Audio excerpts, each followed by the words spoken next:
Welcome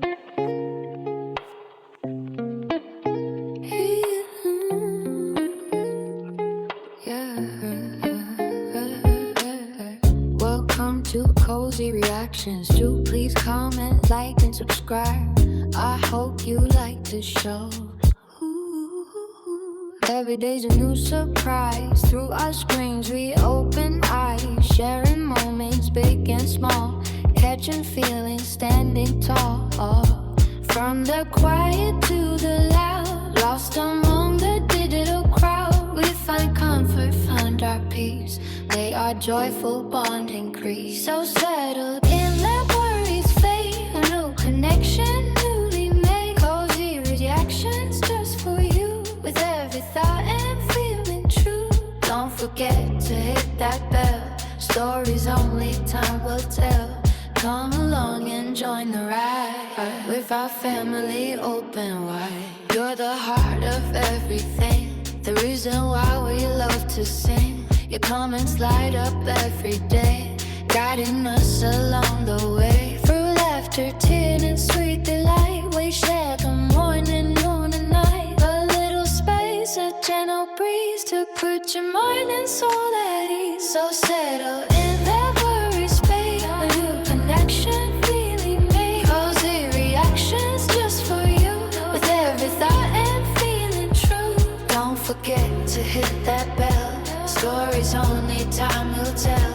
Come along and join the ride, with our family open wide. From the first click to the last goodbye, you build a world beneath the sky, where every voice can find its sound. On this cozy common ground, new adventures way ahead, words unwritten, left unsaid, but with your presence we are strong, where we truly all belong. So settle in, let worries fade, a new connection newly made. Cozy reactions just for you, with every thought and feeling true. Don't forget to hit that bell, stories only time will tell. Come along and join the ride, with our family open wide. Thank you for watching, thank you for being here, chasing away every single fear. We'll see you soon, don't go away. Another cozy, brighter day coming. Like, subscribe, it's true. We're so grateful for all of you.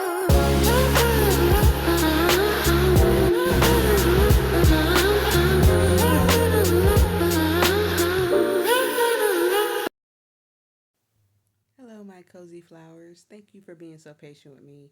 It's kind of hard putting the baby down because it's like, what do you want? Do you want the bottle? Do you want the pacifier? Do you want to be swaddled? Do you need a diaper change again, even though I just changed it? And then I go through all four until I figure out something, and I, cuddle him, have our little cozy time, and now he sleep. So let's look at some TikTok videos. Let's go, my cozy flowers. I don't know who this word is for, but the Lord is saying to someone, stop fretting over the end. Stop tormenting yourself over what's coming next. Stop stressing about how you're going to manage, how you're going to survive, how you're going to rebuild now that this thing has come to an end. He says, have you not read, better is the end of a thing than the beginning? If I said the end is better, why are you fearing it? The Lord is saying, yes, it hurts. Yes, it feels unfamiliar. Yes, you grew attached. Yes, you became dependent, but attachment doesn't equal assignment, and comfort doesn't equal covenant. He says you're terrified because something ended, but what if I ended it because what's coming is greater? He says you keep looking back like Lot's wife, grieving what I separated you from. You keep rehearsing what was instead of trusting me with what will be. He said, did I not tell you to not lean on your own understanding? You're trying to calculate a future I've already written. He says you're trying to control an outcome I've already secured. You're trying to hold on to something I've already released from your life, and I'm asking you, will you trust me? God is saying, I didn't give you the spirit of fear. I never intended for you to drown in endings. I have always been your lifeline. I have always been your life jacket. I have always provided provision in every season of your life. You can do all things through Christ who strengthens you, he says. You're not stuck unless you refuse to move. He says, yes, feel it, grieve it, process it, but don't build a home in the place I told you to exit. He says, don't create a mental prison just because you're afraid of what letting go looks like. He says, for I know the plans I have for you, declares the Lord. Plans to prosper you and not to harm you, plans to give you a hope in the future. He says, my plans don't include you being trapped in yesterday. My plans don't include you being paralyzed by fear. My plans don't include you shrinking to fit into a season that has already expired. God is saying, stop fretting over the end, because if I allowed it to close, it's because I have already prepared what opens next. He says, trust me with the ending. I'm already standing in your tomorrow. I ask that if this word resonates with you, as always, take it back to the Father for confirmation so that he can give you instruction, direction, and clarity on what he wants you to do moving forward. But I love you guys, and we'll talk soon. Bye.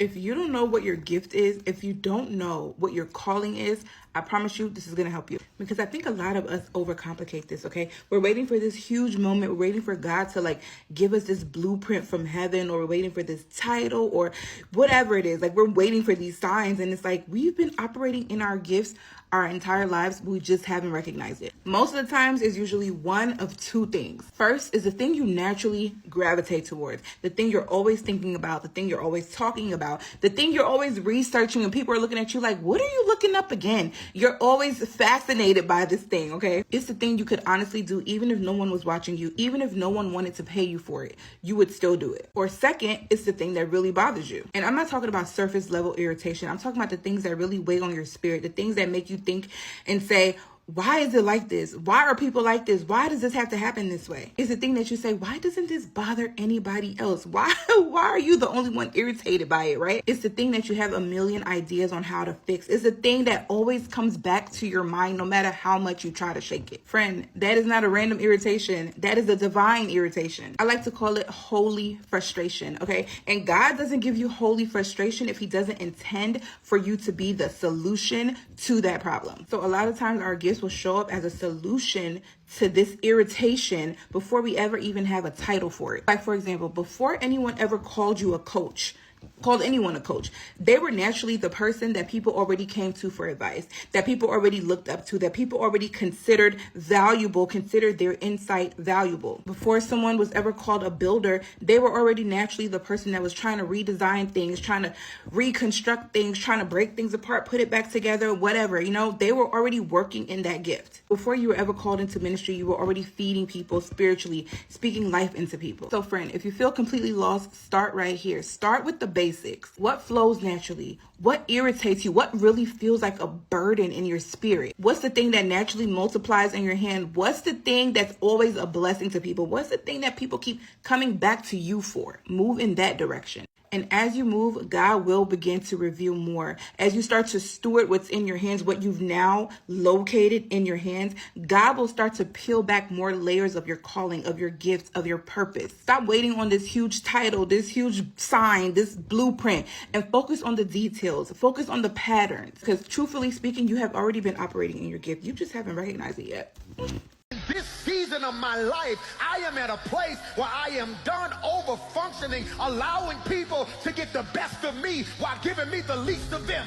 Your emergency is not my urgency. We have to stop living in this place where people walk around assuming that their spot in your life is forever. You cannot act any way, treat me any kind of way, don't come through for me, don't help me become who God called me to be, and assume because God is in me, you get to stay next to me. This will be the season of your life where the weight gets lifted. You so busy trying to keep them because you don't want to deal with the pain of losing them, and don't realize God's trying to heal the part of you that having them is numbing. Problem is you are over functioning or being more to people that God never assigned to you.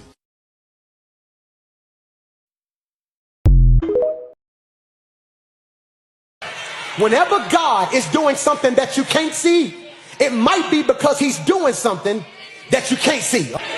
You want him to give you a promotion on this job. God, I'm already over there setting up a whole nother job because I'm doing something you can't see. And many of y'all are frustrated because you getting beat up and you looking like you ain't gonna jump in, and God nah, Bill 3 months behind. God like, nah. And you're like, why you won't help? Because if I step in right now and do it for you right now, you still connected to them. Which means I'm going to have to do it for y'all. What I'm going to do is I'm going to wait till they fall off. Because they really don't love you. They just love what you got. But if I let you lose it all, because I know you ain't going to leave them when you get by yourself, because I may not come when you want me to come. But I am an on-time God. Because when I'm doing something you can't see, it's because I'm doing something you can't see. Before I came to Christ, I had a really hard time expressing how I felt internally. And I had a really hard time expressing that in a positive way. All the wrong ways. Fighting, cussing, shutting down, staying silent. All the wrong ways, right? I just thank God for his boldness and the precious Holy Spirit. I thank God for his Holy Spirit, because now I can have hard conversations. Like, I want to have hard conversations now because I know how to properly communicate now. I'm saying this because, quick story time. Friday, I went to go get my car serviced because I had to take a trip, right? So I went to get an oil change and an alignment. Knew that I needed an alignment because, you know, my tire was a little bit shaky. My wheel was a little bit shaky. I don't know much about cars, but I know the basics. Keep that in mind. I'm saying this for a reason. So I go to where I normally go. Been going to this place consistently and faithfully for 3 years, thinking that we have a good relationship, you know, and all the things. So they do the alignment, they do the oil change, and then he comes back and he tells me after all the work is done, hey, just a heads up, you need 2 new front tires. Mind you, the work is already done. So me having the minimum knowledge that I know about cars, that didn't even resonate what he was saying. Getting somewhere. Hold on. So start driving down the highway and I see that my wheel is still shaky. So I get on Google and I'm asking, like, just got an alignment, wheel still shaky. What's the reason? The first thing that pops up is worn out tires. And so I'm like, okay, I'm gonna just go ahead and go to the tire place that I normally go to get my tires. Love these people. So I go there, pull up there. There's this new guy. I say, before you do this, I want to ask you a question and I want you to be honest with me. I said, I just got an alignment, and if I get these new tires, will it mess up the alignment? He pauses, he looks at me, he says, ma'am, they should have never done the alignment without putting the tires on first. And so now I'm feeling like this stirring up in my spirit, because I'm like, you just played me. You got me for my money. You knew that I needed tires, and you just played me, right? So he takes the tire out, guys. I'm trying to insert the picture. He takes the tire off, and there's literally nails in my tire. By the grace of God, nothing happened to my car. I wasn't in no accident. I didn't have any blood. Like that. The tire was bad, okay? So while he's getting new tires, you know, I called the dealership. First, I was thinking I'm going to speak to the manager. And so the guy who I normally work with, he answers the phone and says, hey, Ms. Robinson, what can I do for you? And I said, I just came to the tire shop to get new tires because you said that I needed tires. But the man was telling me, you guys should have put the tires on first before giving me an alignment. So now it's like the alignment is messed up because I'm getting tires, brand new tires after the alignment is done. Now I said, I'm a woman, right? And I said, there's one thing that I don't like. I don't like when people try to get over on women. I said, I know a little bit about cars, but not enough to know that when you told me that I needed brand new tires after I needed an alignment. And I said, I don't want to lose this relationship because I've been coming to you guys consistently and faithfully for 3 years and I've never had a problem. But now it's making me seem like the communication is unclear, and what I thought the relationship was is really not that, because I feel like you took advantage of me. And he said, I apologize, Ms. Robinson. You know, on my part, I take accountability for my part. As a service tech, I was supposed to turn your tires before they even did the alignment to see that you need the tires, and then tell you what we needed so that you can make a decision on that. He said, I didn't do my part. And I said, hear my heart. I'm not fussing at you, but I want you to hear my heart. I said, I would like this relationship to continue, but if it is going to continue, you must be honest with me. Don't get over on me because I'm a woman. That is one thing that would really make me very upset. I said, now I'm not going to take my business somewhere else yet, but if something like this ever happens again, I'm letting you know I'm taking my business somewhere else, because anything could happen. Like, I'm about to go on a trip. Anything could happen. And you and your knowledge and me and my little knowledge about cars, you should have told me that and let me make the decision if I wanted to get tires from y'all and proceed. But you can't make a decision for me knowing that it could have put me in harm's way. And so I say all this to say, I'm saying this to say, what are you saying, Daisha? I'm saying, although I had bad tires, they know that I had bad tires because I couldn't see the nail. I couldn't see it, right? They know that. Although they did not put the brand new tires on it, well, they didn't tell me about the brand new tires until after the fact. God, in his goodness and his mercy, allowed that man to tell me that I needed tires. For me, to give me the idea to think, okay, well, hey, maybe I need to look up online and see why my car is still shaking while I'm driving. And then to get there and allow the other man to be honest with me and let me know what was really up. So even through all of that, he's still good. He's still good. My tires could have blew. Probably should have been blue, but they didn't, because he's so good. He is a covenant keeping God. He is so faithful. So even when things look bad, know that it's all working out for good. I just wanted to say that because we don't understand. We feel like this should have happened, that should have happened. But God he's a keeping God. He's really a keeper. And I thank him for his goodness, his love, his grace, and his mercy. So I admonish you to thank him, because what could seem bad is really for good. Okay? So I love you. Remember, God loves you way, way, way more. walkers, when y'all read the Bible, are y'all reading it in context? I'm just asking, or do y'all just wait till y'all go to church on Sunday and listen to what the pastor got to say? Not that y'all pastor is speaking incorrectly, but do y'all do y'all own reading? Because I've been speaking to a lot of people lately, and a lot of people do not read the Bible in context, which makes conversations a little bit, I'm just saying. I'm gonna give you 3 scriptures real quick that people read out of context. The Gospel of Matthew, chapter 7, verse 1. Judge not that you be judged. A lot of people be like, oh, that means that you shouldn't be speaking bad towards people. You can't correct people, whatever. Like, what? This is a warning about hypocritical and harsh judgment, not loving correction. You feel me? Like, just a few chapters later, just a few verses later, he literally says, he's talking about removing the plank out your own eye so that you can help your brother. Come on now, be real. Philippians 4, verse 13. I can do all things through Christ who strengthens me. People will be like, oh, I can do all things through Christ who strengthens me. I'll be the best soccer player in the world, or I'm going to be the best penis in the world, or whatever. That's materialistic, and it has nothing to do with your personal dreams. Like, it's not about personal achievement, right?